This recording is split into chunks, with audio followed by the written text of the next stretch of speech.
Okay, listen here. I'm gonna need you to shut the fuck up and do your best, okay? Damn it. When Yeah. you have to do the things you talk about. Oh, shit. You're gonna do it. Today, we're talking to Britt Lynch. She is an athlete, influencer, badass, and luckily my friend. Uh, do you want to tell us a little about yourself? Yeah, so first and foremost, I'm Jacob's friend, but I'm also an Atlanta-based content creator, a writer, and a small business owner. But I guess you could see I have interesting thoughts on being an influencer, but I will say that I have had a few people, not a few, I would say a good many people reach out to me and essentially be like, I think you're an influencer, blah blah blah. But You yeah, I'm you a you you actively influence my life, so we're all influencers, I guess. yeah, exactly, in a way. You're a content creator. All Content right, all right. creator. So yeah, from the top, I'm an Atlanta-based content creator. I'm a writer, small business owner. I'm an athlete, solo traveler, and I'm also a content creator. So that's me in a nutshell, on paper. That's awesome. On paper, yeah. On Well, paper, with just a little 15-second, that's the entirety of your being. exactly, exactly. Speaking of your content creation, you've been posting a lot more on Instagram this year about training for a marathon, and we'll get into and a lot of other things. We'll get into that a little bit more. But one of the things you said earlier on this year on your Instagram, you posted, "I wanted to create more in 2025." Part of that starting with me documenting myself as I'm pursuing new things. Yeah. So what's that been like? What new things have you been doing? Documenting yourself being one of those. What has that process been like? Yeah. A little bit about me. I been an athlete most of my life, so I grew up doing highly competitive, like individual equestrian events. So I grew up doing that, and I actually went to college for it.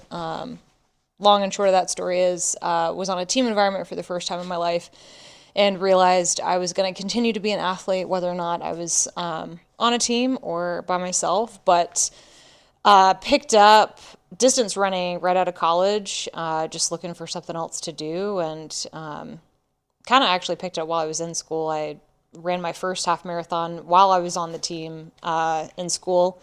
But yeah, I ran a half marathon, gosh, about 7 or 8 years ago now, and decided that this year I wanted to run my first full, which is pretty crazy. But when you run a half, you're like, cool, we'll just, double it and we'll just run it. So, You can run it. yeah, I mean, this year has been a year of a lot of there's this like phrase that was going on TikTok for years, and I feel like it gained a lot more traction in the past like two, ironically enough. But the whole like not being afraid to be seen trying, Mm-hmm. and it's one of those things of like, you know, being cringe will set you free, or Absolutely. to be cringe is to be free, I guess is like the actual term. Yeah, yeah, But absolutely. yeah, I mean, there's a lot of merit in that, and I think a lot of wisdom and when you show up as your most authentic self, you're willing and wanting to try new things as a way to learn more about yourself, and also like you Mm-hmm. can learn how to trust yourself a lot in that way too. So it's 8 years ago, I ran my last half marathon, which is a Mm-hmm. lifetime PR for me. So I ran a 1 hour 57 minute half marathon, and trained with friends and things like that. And I was like, cool.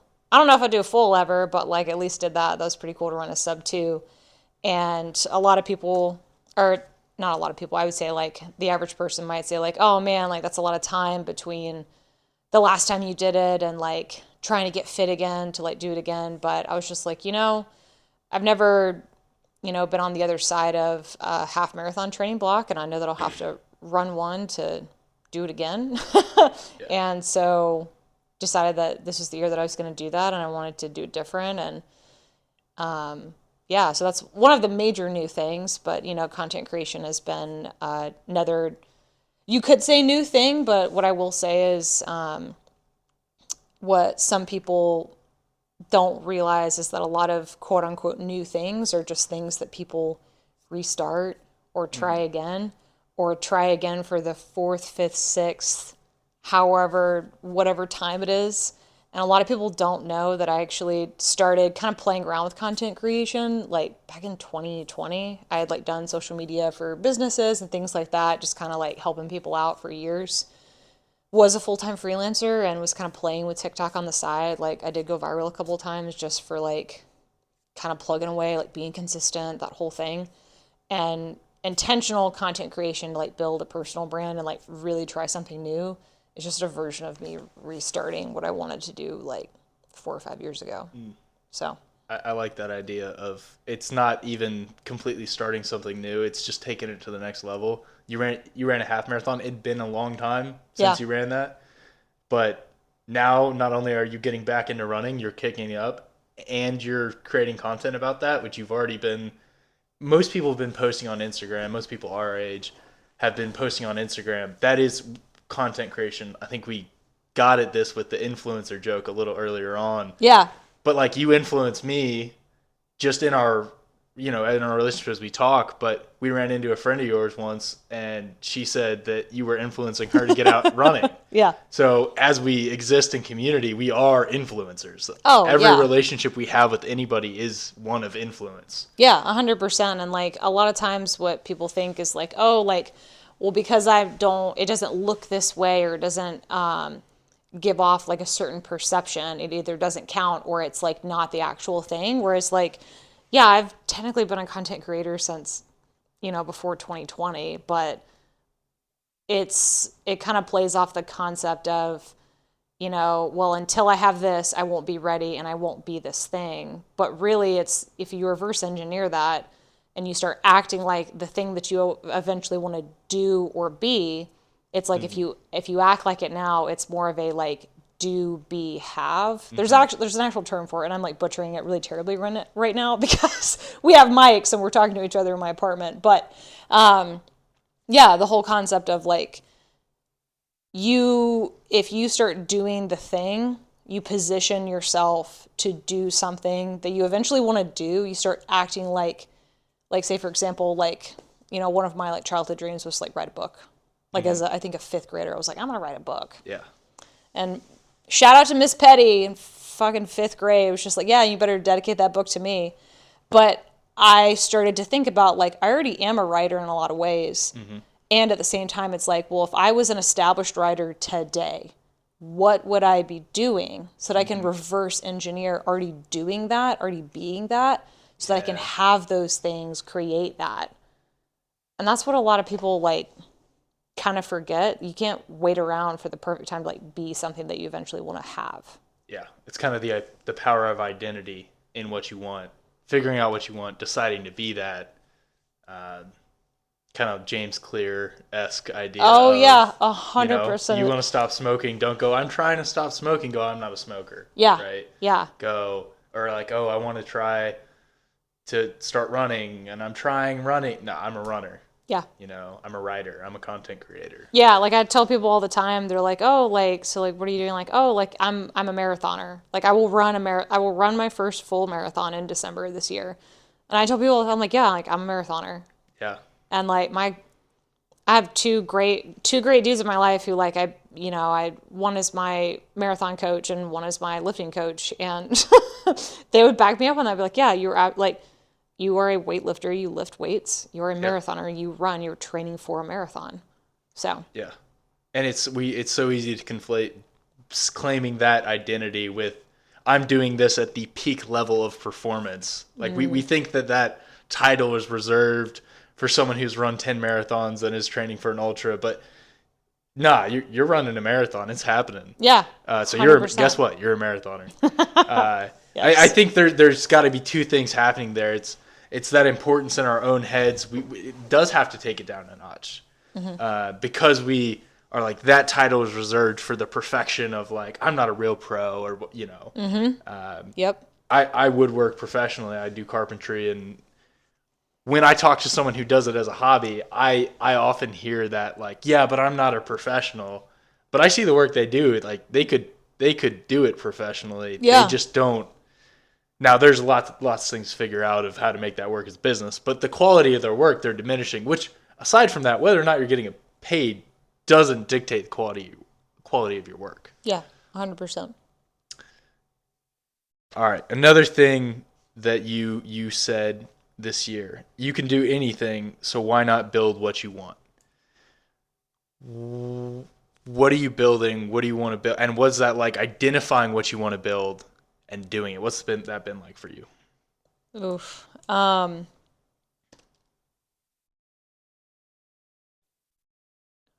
So I think to answer your question, identification or like deciding what you want Mhm. and actually building it are two very different. I think of them as like work streams, right? So I'm a project manager in my day job when I'm not, doing other stuff. But there's a difference between you can have the desire to build something all day long, but until you're super clear on what you actually want to build and Mhm. why, you're not going to get very far. Like, cool, you can, start a podcast, you can write a book, you can do whatever. You can spin your wheels, like putting in all this effort and stuff to work toward building something, but you end up just kind of building a lot of like piles of bricks everywhere. Yeah. There's not like a clear direction Mhm. and building upon one another. So I'll take it all the way back to when I first started kind of like helping people out with social media or like creating content like pre 2020. Mhm. So I knew at the end of the day, I am a creative person. I enjoy like big picture, blue sky. Like I'm such an idealist at heart. It's insane. And I really enjoyed creating these things for people to like help like showcase their businesses or like what they were up to or like describing something or telling a story. And so I knew at the end of the day, okay, cool. I want to make stuff for me to like help people tell their stories and to like, maybe eventually tell mine. It was in my early 20s. And as I continued to do more of that, I got more clear on why I wanted to create and build these things or what I wanted to create in order to build the things that I wanted to build. So if I knew at my core I was a creative and that I eventually wanted to create all these things in my life to tell stories and to help people and to like communicate well and like talk about the things that mattered, then I knew that was like my core why. Mhm. And then the like what I build is like a byproduct of that, right? So Yeah. this year I got really clear on like, okay, part of that, at least like what I'm kind of working through right now, is like building a personal brand. And part of building a personal brand is like telling my story and creating content and expressing that in creative ways in order to share my like knowledge and expertise on, certain areas of my life, like working out, traveling, like life advice, like lifestyle, like things like that. And then I'm able to build and kind of like riff off of that, right? So it's Mhm. like when you have a clear understanding of yourself and what you want and what you're passionate about, then you can get into the building aspect of like, Yeah. okay, this is what I might want to look like. Let's try that on. Mhm. And does it clearly communicate like what I'm about? Mhm. So that's kind of showed up with, I mentioned it before of I've been creating content for a long time, but it's to Yeah. be more intentional about it this year and try on like what I want it to look like or in order to create more of what I want. That's where I'm like kind of gaining a little bit more traction in Mm. trying stuff on. Okay, this doesn't work, or I don't like this, or this does work and I want to do more of that. Then I have direction and slowly they're not piles of bricks everywhere. There's actually like a foundation that's been built for the house. There's Mhm. actually like, paneling and walls are going up, like carpets going in, like things like that. Very far from like carpet going in and like paint on the walls, Sure. but it's Sure. that like you only have to have like the next step figured out. Right. And that we were talking about this earlier, that almost tension between you need to have a long vision Mm-hmm. figured out, you need your direction, but you need the short steps Yeah. to actually accomplish that. You can't get stuck in the middle ground. That trying to think 5 steps ahead sometimes is strategically advantageous. Most of the time, you get completely lost Yeah. in the uncertain. You're not even thinking 5 steps ahead. That's great, but it's Yeah. when you're trying to jump to step, you don't know what number it is. If you know it's step 8, Yeah. you're way ahead. Good for you. Yep. Most of the time, it's that middle ground. You don't know even where it is. It's uncertain. Yeah. But when you can start acting, then you can create the certainty Yes. to get it done and start making it happen. Yeah. Yep. how do you act on inspiration? So you talked some about being inspired to do different things. We've talked about closing the gap between you want to do something and doing it. What's that been like? How do you actively do that when you have an idea? There's this idea that inspiration is perishable. So when you're inspired, how Yeah. do you act? How do you put that into, put your project manager hat on and make it happen? Yeah. Man, we've talked about this so much recently. It's funny because I've been in a bit of. I'll give two precursors or like caveats to, I guess, what I'm about to say is one, I've kind of been in like a rut recently of like feeling very uninspired, feeling very like not excited to make content, like feeling like inspiration is kind of like this fleeting, fickle thing that's just like hasn't befallen on me like quite right as of recently. And also, there's a lot. I always like to acknowledge like there are active constraints in my life right now. So based on some things that I want to do and like bills that I have to pay and like how I want to live my life and what I see in the next couple of years, I don't think a lot of people know this or like whoever's going to listen to this. Like I actually work 3 jobs on top of training for my first marathon, and doing a bunch of other things and having a life with friends and things like that. So the concept of inspiration striking at the right moment and being prepared for that, that's never going to happen.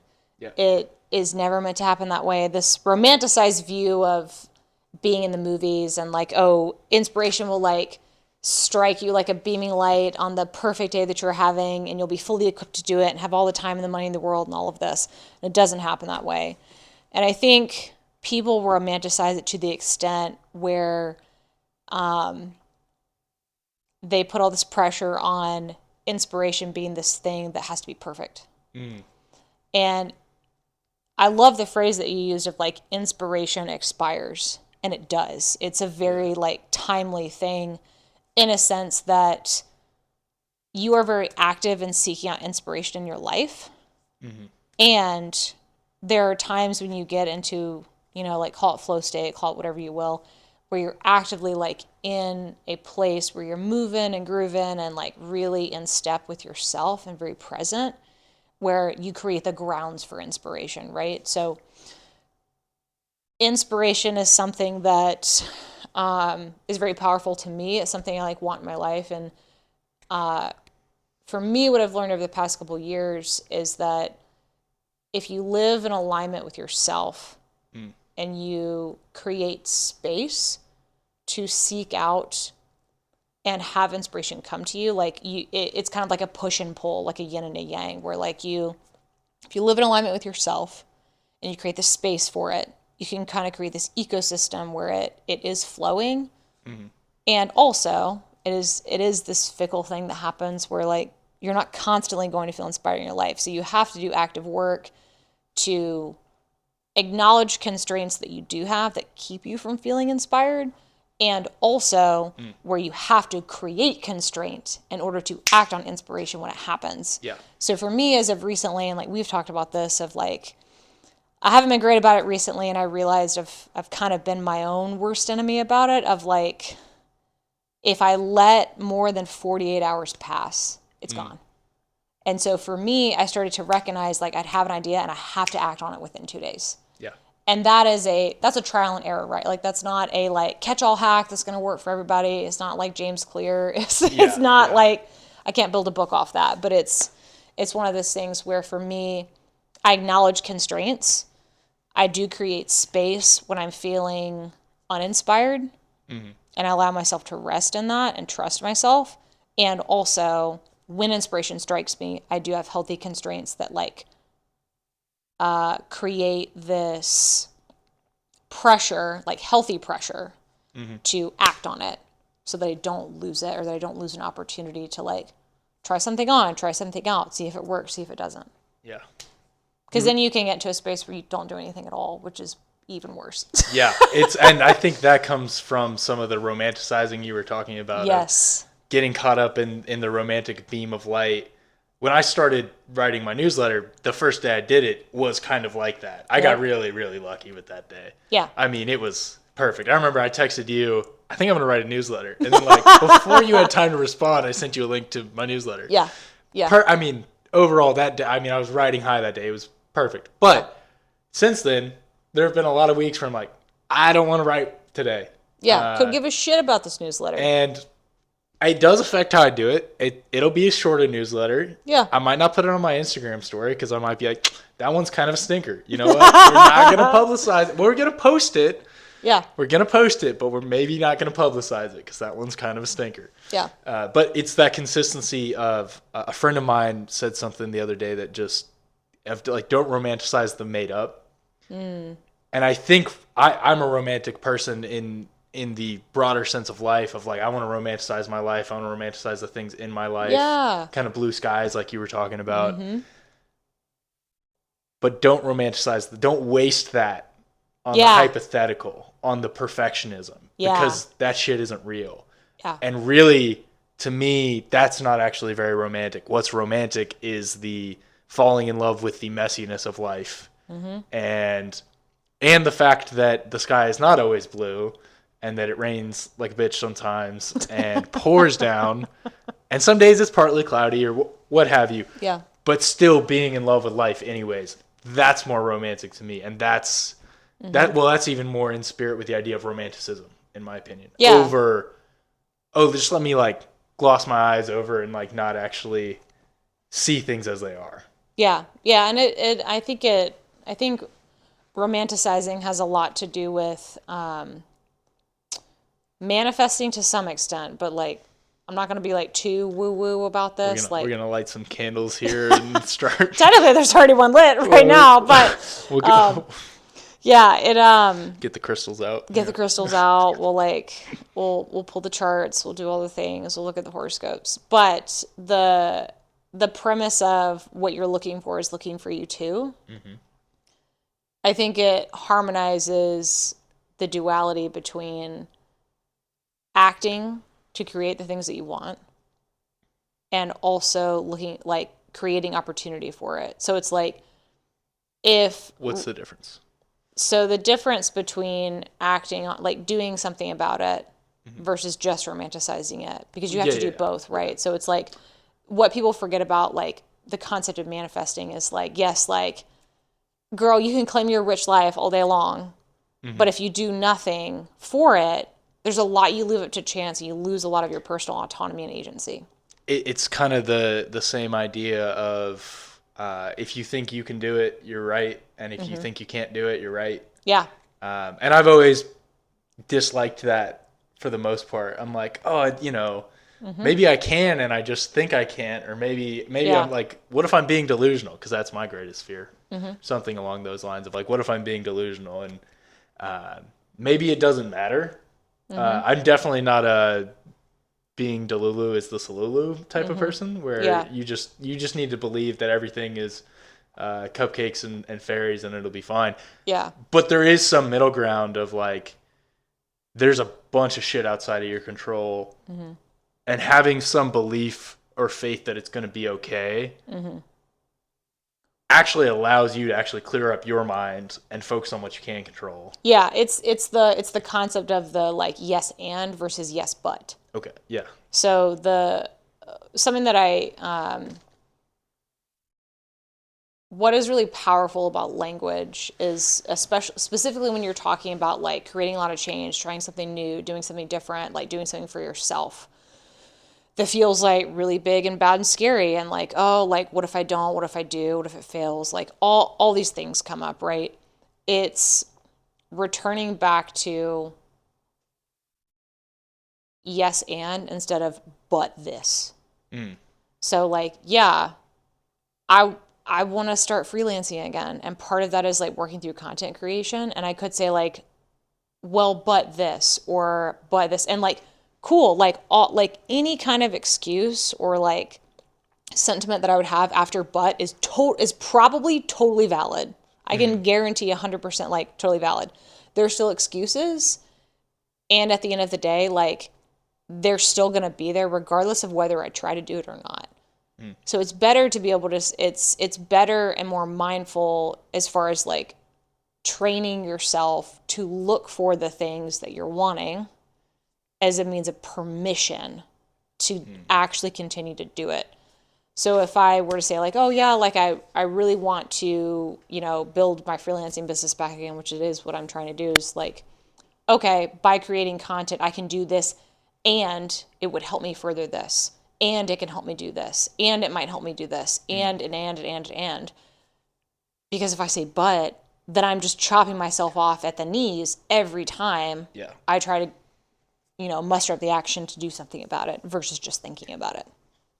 I think we like to think about our lives very linearly of I'm going to do this and then this, and that can totally be impediment to getting started on something. Kind of, because then you're trying to track along the line to what you think step 8 should be before you have 7 through 1 figured out. And the reason you can't do that is because it's not a line. And as you start making those decisions and getting into it, that's where your clarity comes from. Yep. And then as you'll make different decisions, and then the universe will throw different curveballs at you, and you'll have to roll with the punches and off on this, branching tree of decisions. That's why you can only be so far ahead because you never know what's coming next. Yeah. Yep. 100%. You were talking earlier about being in alignment with yourself. What does that look like for you? What has been the process of becoming in alignment with yourself, or like how do you know when you're out of alignment with yourself? I've been answering this question a lot recently, and it's funny because I used to be the one asking the question, like, how do you do that? How do you know what you want? All these questions. And what I found to be true for me and for most everyone else on the face of this planet, you have to spend time with yourself, by yourself. And that there's a difference between being alone and choosing to be in solitude. And I think we confuse being alone with loneliness. And like, yes, that's a separate conversation. But at the end of the day, a lot of people to get really clear on what you want, it isn't easy, but it is simple. If I can quote, there's an influencer in Atlanta. His name's Michael, I believe. He's higher up wellness on Instagram and TikTok, but he talks about how his like signature tagline that's like burned into my brain. We've seen each other his videos before, but more or less, it isn't easy, but it is simple. It isn't easy to spend time in solitude with yourself, but it is simple. You start to spend yes, like you have community and social structures and things that you do and like a job that you have to have and people you interact with. But the more time you spend with yourself, it isn't always easy, but it is simple. You get really clear on what you like, what you don't like, what you might like now that you didn't like before, what you might want to do next, what you actually want to do instead of what you're actually doing right now. And then it's on you. So when you have a deep awareness of what you like, what you're good at, and who you are,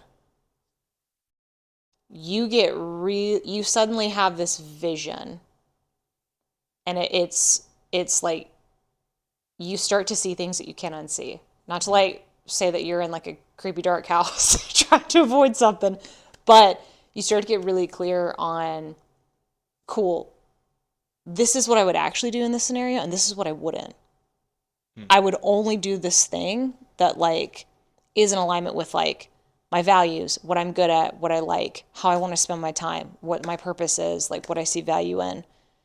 And that's how you start to like actually move like in alignment with yourself.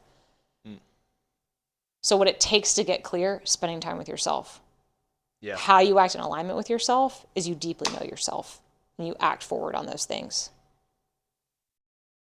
It isn't easy, but it is simple. It is simple. I think the other aspect of the solitude is really the space and the margin. And I can be alone and scroll on my phone or work or whatever it is. Say that. And I've spent recently in the last couple of months, I've been working primarily by myself, and I've spent a lot of time alone. Most of that's been listening to music or podcasts, and it hasn't really been in silence. Even still, my brain will start speaking up because there's enough margin of like, hey, you might want to think about this or look into this. Yeah. And but that silence is so important. Last year in April, I did a silent retreat for 48 hours of silence. And I came out of that knowing like, oh, I need to rediscover play in my life. Like that's what I figured out was like, I'm taking life way too seriously. And I'm a very driven person. You are too. And it's really easy to get caught up in like, oh, I have these high standards I want to accomplish. I want to, how do you make room for the harmony between that playfulness, lightheartedness, but also caring about the quality of your work? What does that look like for you? How do you make room for both of those? Yeah, and I like that. I just want to call out because we've talked about this like ad nauseum. I feel like at this point because we've been friends for so long, but the concept of the hill I will die on is harmony over balance every single fucking time. I will die on that hill. Like I will say that until the cows come home. There are times in your life where you will not be balanced. You're never going to find true balance in your life. And so to me, like a harmony is like part of the reason why we like certain songs or we like certain storylines or movies or plays or plots are because we feel this harmonization of tensions, right? And a lot of that is a harmonization of like good and bad, play versus seriousness. Like we find, and they aren't ever equally balanced. You know, you don't go to the Fox Theater to like see Hamlet or so, like you don't go to see a play and think like, okay, like someone's going to say something totally out of pocket and fucking hilarious. And then the next minute, like we're going to talk about a character death. Like that is what technically balances is like one for one. Yeah. One for one. There's there's always something that equally balances something out. So when you introduce this concept of harmonization or harmony, you start to understand that a lot of life is life harmonizing itself. Like nothing is actually forever. Everything always passes. There's always transition. We're always moving from kind of one thing to the next. And when you are present in that, you start to discover that there are periods or seasons of your life, like you can absolutely look back on. I can look back on my life and show you, we're like, yeah, I didn't have a day off like for like 2 weeks on end. And it was like a system. Like I worked for 2 weeks straight and I'd have a day off. I'd work for 2 weeks straight, have a day off. And those were periods of time where there was a heavy amount of work, heavy amount of output, and I didn't rest. And there was like, you would say there's imbalance, there's not balance there. But a lot of times the season that would follow after that was like a lot of rest, a lot of slowing down, a lot of like creating space, like creating margin, like figuring out or like asking myself essentially, what do I need in the season right now? Like, what do I actually need now? I just came out of this. I was really heavy on the rest or the work. Or I was really heavy on the building and the creating. I was like, you start to recognize where you're heavy output or like heavy on something. You often need the opposite to harmonize it out, to like bring you back to a sort of presentness where you can connect with yourself. You create that space, right? To then be able to decide like, okay, like what is needed to like harmonize where I'm at. I think the other fallacy when it comes to balance is that balance is static. You're going to get your life all figured out, all these different aspects just perfectly balanced on the scale, and then you're going to sit back and look at it and feel real proud of yourself. But life is much more dynamic than that. And harmony, or like my mom uses the word tension, like tension really allows for that. Yeah. And once you've accepted that you're always going to get pulled on by the different things that you want out of life, but being okay with that. Yeah. My dad talks about, he was really great about being at like every event, every play, every swim meet, soccer game. He coached all that. And he also had a pretty serious career. And he talked about that of like, there was tension between those two. And he was lucky to have pretty understanding parties on both sides of that. But there was still tension, like work still wanted more from him. And like, there's always going to be things you want to do. Yeah. And things that you just can't do and you're going to get pulled on. Yeah. And I back in November and December, I learned to two step when I was spending some time up in Knoxville and dance.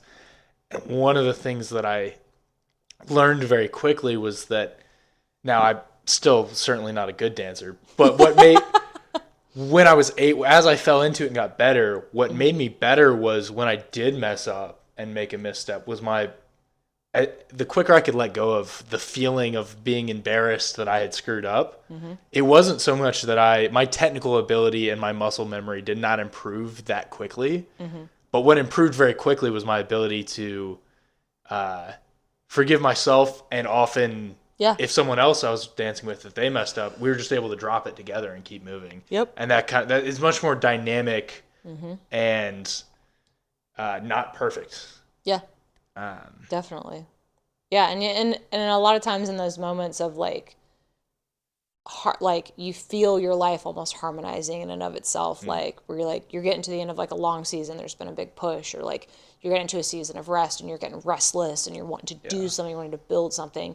It's you you find that there's like a almost like an expansion of capacity and like resiliency that's built in order to, okay, cool, like I know that like what's been produced out of this season will be really good for me. It'll be what I need in another season. And maybe I don't know what it is yet. Maybe it's for the next thing that I'm going to do, the next thing that I'm going to build. Or like you have an increased awareness of both like your capacity and your ability to take things on. And so it also bolsters confidence too. Yeah. Yeah. On building your confidence, it's funny how little, how much of building your confidence requires you to almost wreck it and just Yeah. make yourself feel completely incompetent. Yep. Jimmy Carr says you should feel imposter syndrome every 18 months. You should be putting yourself in a position to where you feel imposter syndrome every 18 months. Interesting. You should be in that cycle of building capacity. Because if you feel comfortable all the time, if you feel balanced, Yeah. yeah, there's totally time to push hard and there's totally time to rest. Rest is absolutely important. But having it all balanced on this nice little delicate balance, there's no room for growth there either. And within being dynamic, that's where you can grow your capacity and also mess up in that process. Yeah. It's the only way to do it. Yeah. You talk a lot about trusting yourself. How have you learned to trust yourself? What does that look like in practice as you start new things, as you keep doing new things, bigger things? What does trusting yourself look like in that? Oh my gosh, you're about to get me on my shit. Here's your soapbox. Yeah, thank you. I appreciate that. Trusting yourself, self-trust, to me, is one of the most important qualities that you can have as a human being. And I think it is the answer to a lot of questions that people have about what should I do with my life? Should I do this? Is this wrong? Is this bad? Is this the right decision? And I would say nearly 100% of the time, we know what we need to do. We don't trust ourselves to do it. And what's scary about what I think is one of the scariest things in life is to go through life and not trust yourself and leave yourself up to the whims of trusting others to make decisions. Because at the end of your life's not going to be for you. You will have lived your life through other people. And to me, that's really scary. Yeah. So I would say like self-trust is something that I've learned a lot about just with, like being an athlete and getting burnt out in various ways, quite honestly, and thinking that like a lot of like how people perceived me and my performance was the most important thing, and me learning that I could just like decide to run a really hard race and just make it be fun, just allow it to be fun and not. It could mean everything to me, but it could also mean nothing at the same time, which is so freeing.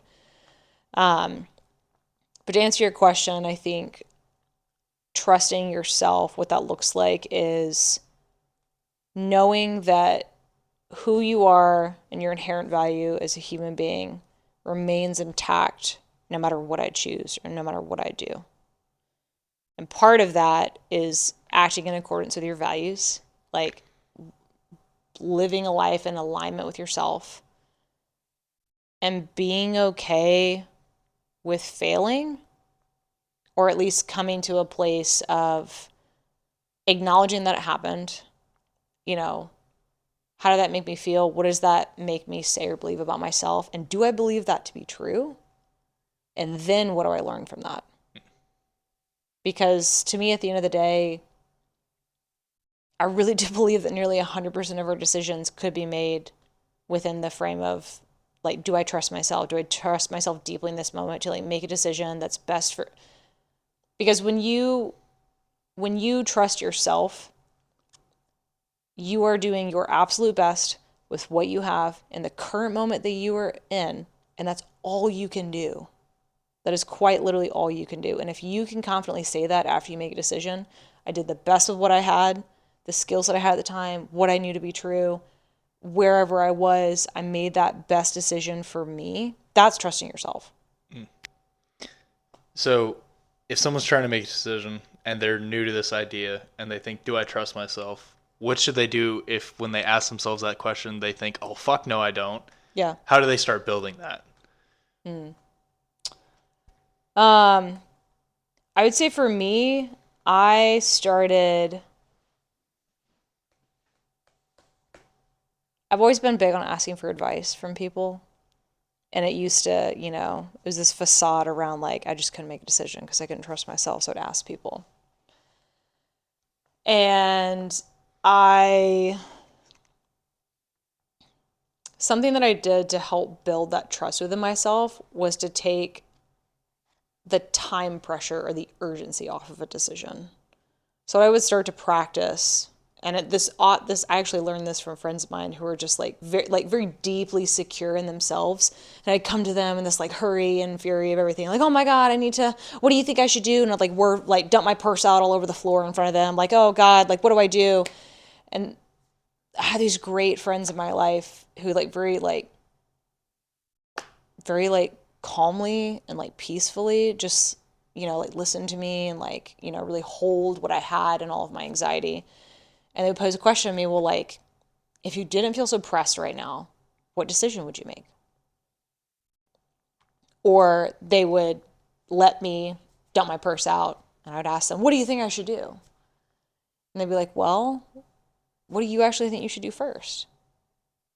And sometimes that would be me just repeating myself again, but it helped me exercise, like start to like learn to flex this muscle of, well, what do I think? What do I want to do? How, if I wasn't so pressed, if I didn't feel this urgency to make a decision now, because who is they? Who is saying I have to make this decision now? Like, sure, there might be a timeline or a deadline or whatever, but if you took the time off, what would you choose? And then I started to ask the question of like, at the end of the day, if I was asked like, no matter what choice, so it would really like kind of put it in perspective. At the end of my life, if I was asked about why I made this choice, would I regret it? And 8 times out of 10, I'd be like, well, that's a dumb question. I wouldn't even ask myself about that specific instance because it doesn't matter. It was like not even that big of a deal. And then the 2 out of 10 times, it would be like, oh, I'd actually like probably regret that. It just feels really scary and like it requires me to be really fucking brave to actually make that decision, but I'd actually be proud of that. That thought makes me think of, I'm trying to remember what the concept is called, but it's basically the idea of like testing whatever your hypothesis is. So if your hypothesis is that you don't trust yourself, or that you're not, rather, your hypothesis is that you're not trustworthy. Look back at like the last 10 decisions you made and go like, did I regret those? Did someone else make those for me? Yep. Ultimately, no, you made the decision. You might have gone to other people. That still totally has its place. Sometimes you go to people, they give you their advice, and you go, fuck no. I don't want to do that. I don't want to do that. And that answers your question for you. Exactly. You still have to trust yourself to execute on it at that point. But just hypothesis testing. So look at the last 10 decisions you made. Maybe start hypothesis testing for the next 10 decisions you're going to make. And go, okay, how did I do on that? Yeah. And if it's not super high, even if it's not super high, it's probably going to be better than you think. Mm-hmm.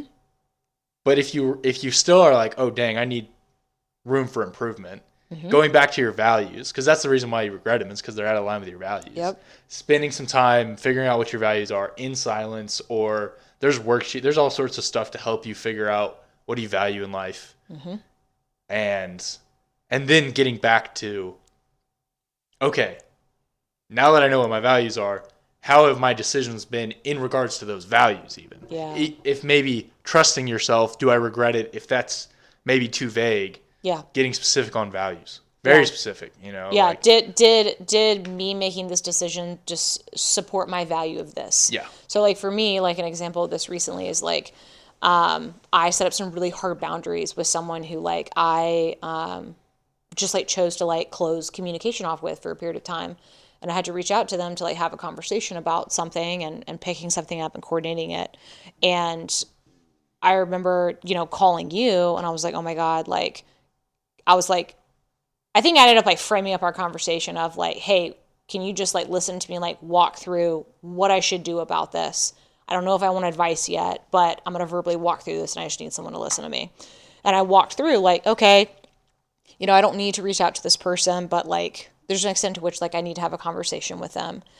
And something that we're really good about asking each other is like, okay, like what values are like coming up here that are most important for you? Like what's speaking to you? And for me, like one of my like personal values is just like well communicated boundaries that are supported to be upheld. So what that looked like was, for me as I like walk through this with you, I was like, cool. I was like, I'm gonna set a boundary of like, hey, I'm gonna talk to this person for 20 minutes, and then I'm actually gonna get up and go home. Cause like for me, that's like trusting myself to communicate a boundary. That's also trusting myself and showing myself enough respect and care and regard to be like, hey, like I said, I do 20 minutes and that's it. I'm gonna go. And that's like taking care of me. And if I wouldn't have done that, I maybe would have stayed for, who knows, 5, 10, 15, 30 minutes extra. I would have been super resentful and not been happy with that choice because it was out of alignment with my values at the time.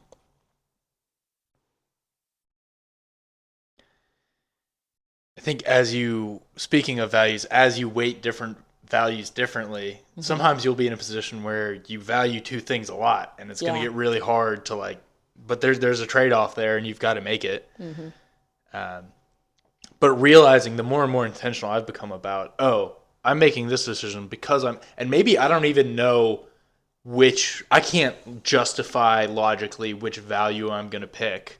But if I just pick one and I go, I'm picking this value and this is why, and I'm prioritizing this value, that pure act stops the like constant rumination in my head, even after I've made the decision of like, Yep. oh fuck, did I make that decision right? It's like, no, I like, even if I'm not sure that that's forever my highest value, I chose to value that because of those options, Yep.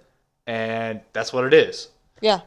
And that's helped me build my, like, talk about you being an influencer. That's been a big thing of you introducing that framework to me of like, do Yeah. you trust yourself? Yeah. Because you used to ask me that and be like, no, No, I don't. I Britt. actually don't. Stop asking me that. But through our conversation, and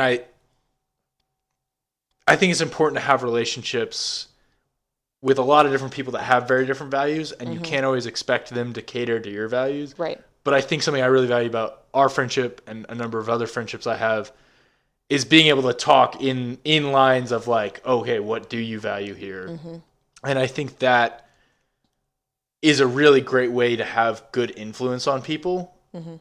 If you want to control people in like, let's Yeah. take this into like a leadership Yep. area. Yeah, go there. If you want to control people, then you need them to take your values and like just plug them into whatever's Yep. going on. Make them their own. But if you actually want to lead people and influence people, you need, now if you're building an organization, you need their values to be in line or compatible with the organization's values. Yep. But you need to make sure those people are acting within their values, because then if they're not, you just have a bunch of little drones you're trying to control, and humans don't work like that. Yeah. So that way that we almost lead each other in our friendship. in the moment of like, okay, well, what do you value? Yeah. And Yeah. like, how can we influence each other to where you're doing the best for you? Yeah. Because at the end of the day, like, I want, like, you as my friend, like, I want you to trust yourself so much that you feel at home with yourself, that you feel safe with yourself, that you feel like you have the means, the capacity to like go and like be brave and like do big badass shit, whatever that looks like for you, and that you feel confident in yourself at the end of the day, that you feel happy with your life, and like your values are not my values. We have compatible values. Like we riff off of each other. We have similar values. I think we even have like there are a few values that like we actually share that are like the same. We express them and approach them differently. And at the same time, because I trust myself and I also trust you to trust yourself, I can say things about my values and they don't mean anything about you. Like they don't mean anything about who you are as a person, like our friendship, anything like that. And it's like we can have these conversations where there's compatibility and we learn things from each other. And also, like, at the end of the day, like, when you come to me with something, my first thought is like, okay, like, how can I help support Jacob being living in alignment with his values, like being his most authentic self, being confident in his ability to handle something new? Yeah. Yeah. And I think a big part of that trusting yourself is abandoning perfectionism. At least it has been for me and my journey of when I look back on any project I've done, it did not go perfectly. Yeah. And I can tell you about this and that, and I will. I have the bad habit of many creators of like, hey, look at this thing that's messed up and how I kind of fixed it, but Yeah. but if I didn't tell you about it, you'd never see it. Yep. But the something I learned very early on, I learned woodworking from YouTube, was that the sign of a good woodworker is not never making mistakes. It's how well you can cover them up. Ooh. And I think that's so really can be applied to life Yeah. of business, whatever it is. I mean, I just recently completed an install in my own business that Mm-hmm. was the first like cabinet install I did for myself. I've done that kind of work before, but doing it completely for myself out of my own shop, all on me. And something went wrong with the install. I cut a Yeah. piece too short and I had to go back and fix it. But I have a scrap of that of what got messed up Mm-hmm. because as a reminder that I hold on to trust myself, Yep. not because I'm going to get it perfect every time, but because I'm going to fix it when I fuck it up. Yeah. I'm going to take care of it. I'm going to take care of my clients in this case.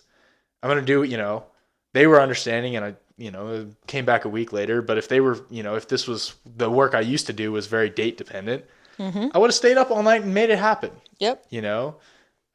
Whatever the value is, like I trust that I'm going to take care of what I value.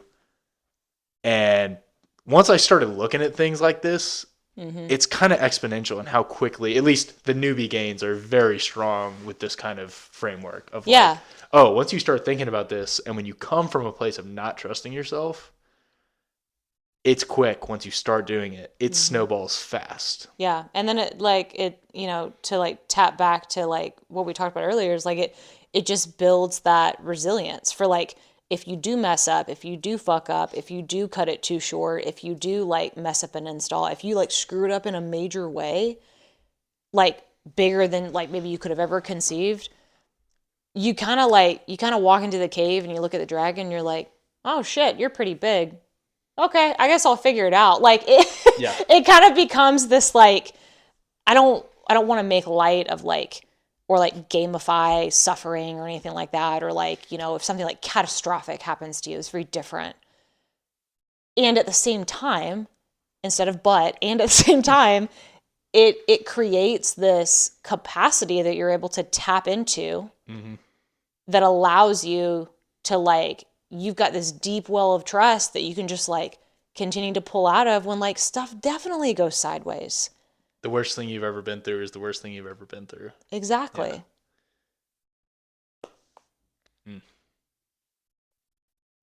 Yeah, it's easy to definitely don't want to get too high on your soapbox on that one, on the said soap horse, of trying to be like, oh, I know you're miserable and like your wife just left you and the house burned down, but like you got to think about how you're gonna, Yeah. spring back from this. Yeah. That being said, when it's probably not a good thing to automatically tell anybody else, depending on your relationship. Yeah. There's But when you can nuance. start to have that frame for yourself of like, this sucks, Yeah. but that means that I can do this. Like, I might, kind of a Marcus Aurelius, idea in Stoicism of like, are you dead yet? Okay, cool. Well, then you've endured it. Sure. Yeah. Have you endured it? And if you can't endure it, then you don't have to endure anything else. That's it. Yeah. Adios. Right. Yeah. So as long as you're still kicking, keep going. It's if that's the worst thing you've ever been through, then you've reached a new capacity for what you can do. So then, when you see the 5-year-old drop his ice cream, he's pretty torn up. That might be hopefully that's the worst thing that's happened to him. Yeah. But when that happens to you as an adult, and you've had your heart broken and you've gone through life and it's beat you up. Yeah. Yeah, you're probably not going to be thrilled about dropping your ice cream, but it's not the worst thing that's ever happened to you. You know you're going to be fine. Yeah. Yeah. And that goes back to the, like things aren't forever, right? And so it's like there's a reminder that you get with like when you acknowledge that something sucks, it's not forever. When you acknowledge something's good, you're like, wow, this isn't forever. I should really really want to be present with I have to maximize my enjoyment of yeah. Yeah. I choose action over waiting, bravery over fear, and harmony over balance. I knew to avoid balance earlier for a reason. Tell me more about this quote, what it means to you. Oh, man, you ripped that off my Instagram, didn't you? Oh, I stalked. Yeah, For 100%. sure. You're a content creator. Get I used know, to it. yeah. People quoting my own stuff. You're an influencer. I'm an influencer. Yeah,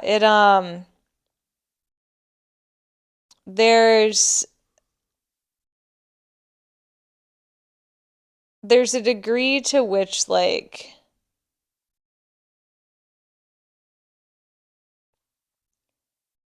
I think there's a time and a place for duality. So like opposite ends of a spectrum or like, like what's the opposite of like good is bad. There's a time and a place for that.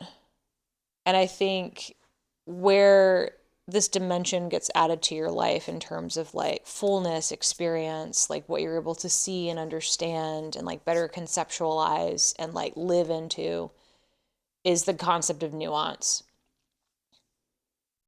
So like, yeah, like I say things like I choose like harmony over balance, knowing that like by choosing one dichotomy over the other, I'm essentially setting myself up in this like black and white spectrum.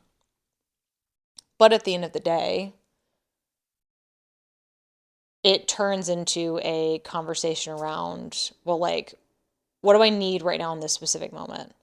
What do I actually need to focus on in this specific moment? Like, what am I actually present with? Because like each moment and scenario is going to be different every single time.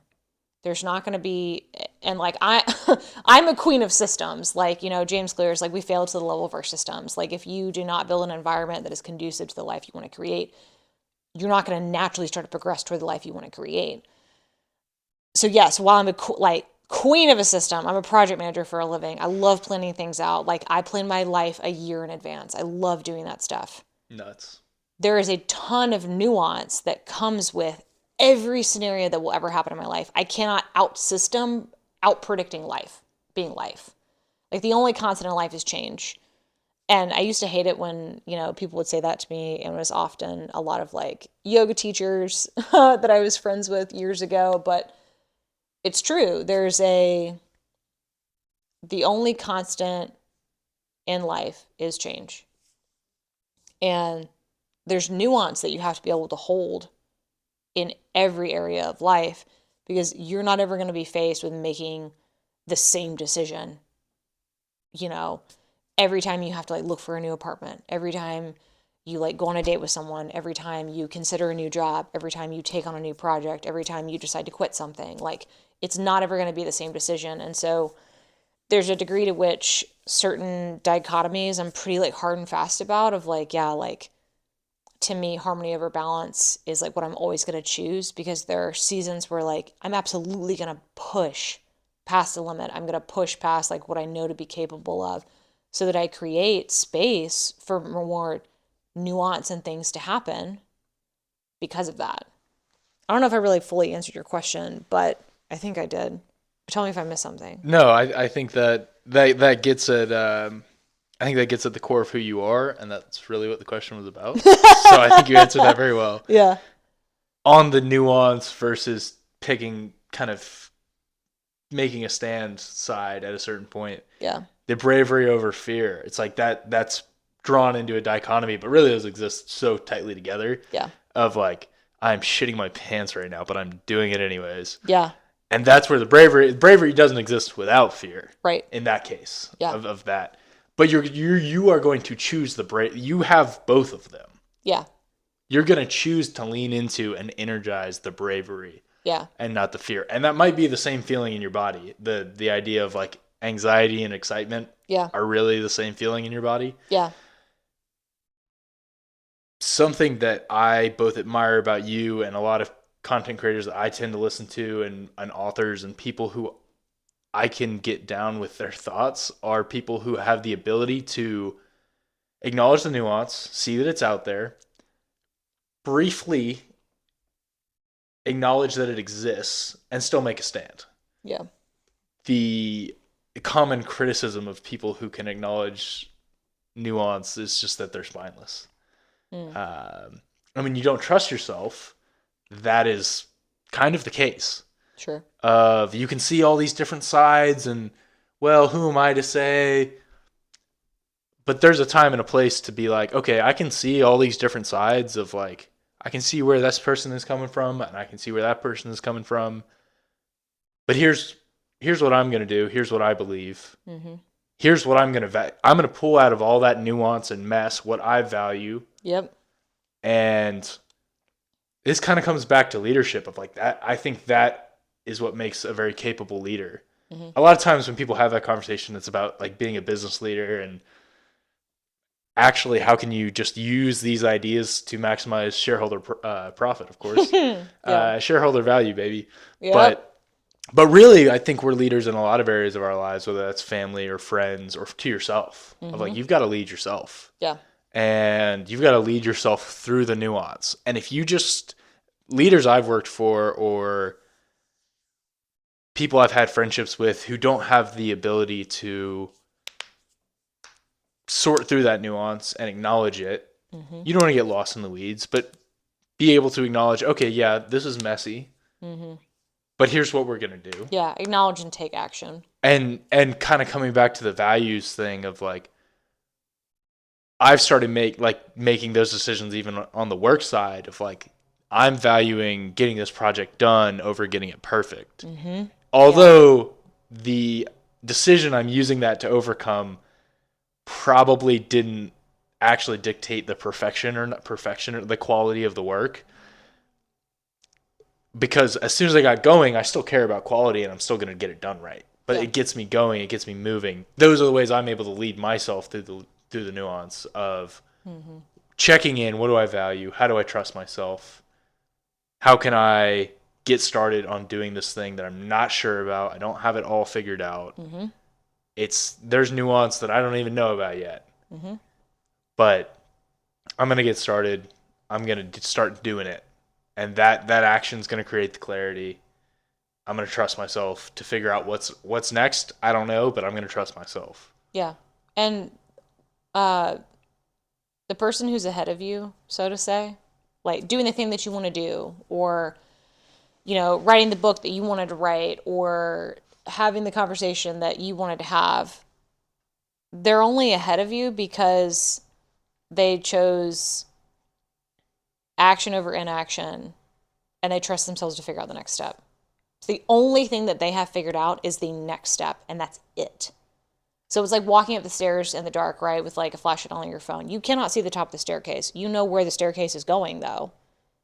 And all you see is the next step. Do you trust yourself to find the step after that? Yeah, probably. I would hope so. Right. But it's, the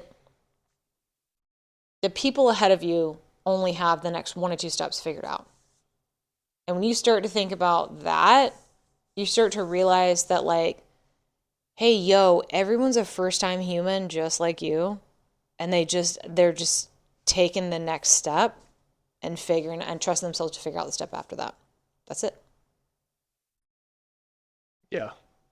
I used to at work when I was starting out working on these big projects, working for another company, and the project manager or lead on it I would bring up, well, what about this little detail? And they would look at me and kind of go, I don't give a shit about that. Yeah. And it pissed me off because I Respectfully. care about the details and the craftsmanship. Yeah. And I came to learn that as I started leading projects, it's not so much that they don't care about the quality of how that turns out, but the minutia of how that. First of all, I mean, they're kind of like, well, that's why I'm paying you. You figure it out. You got it, man. Sure. I trust you. Yeah. But as I started to be more involved in big picture of not even big picture of the company, but just, okay, this project I'm responsible for. I'm the lead. I don't care how that one piece of trim turned. We're going to figure it out. I'm sure you can do a fine job, but like I'd have another version of me essentially coming up and being like, hey, what about this? And it's like, if you've got an idea, I'm all ears, but that is not what I'm worried about right now. Not right now. That is in the middle ground. I know what I'm doing next. I know what the long vision is. I think I think I heard Pitbull talking about this. God, I think Pitbull. I think it's a saying in Spanish and Latin America. I don't remember exactly what it is in Spanish, but basically it's long vision, small steps. Yeah. And as soon as you get caught up in that middle ground, if you want to do something new, get some silence, figured out what direction you want to go to, then figure out the smallest possible action to get there, and fucking do it. Stop worrying about the in between, because also you start going, your vision will change. Man, Pitbull said that? Yeah. Damn, Shout out Mr. Worldwide. Oh, Mr. Worldwide. What fact check that? I mean, Yeah, fact checkers? fact checkers? Can we get that fact checked? Do we have anyone on staff to fact check that? Yeah. My producer's gonna really get on me about that one. I heard he's a tough man to impress. Oh. Tough son of a bitch. Well, thanks for taking the time to talk. Of course. If people want more of you, where do they go? What do they look into? Yeah. So right now, I'm on TikTok and Instagram at Britt Lynch, my last name. And I technically do have a Substack. It's linked in my bio. You can find it there. And yeah, that's where I'm at for now. Awesome. Thanks, Britt. Yeah. Thanks, Jacob.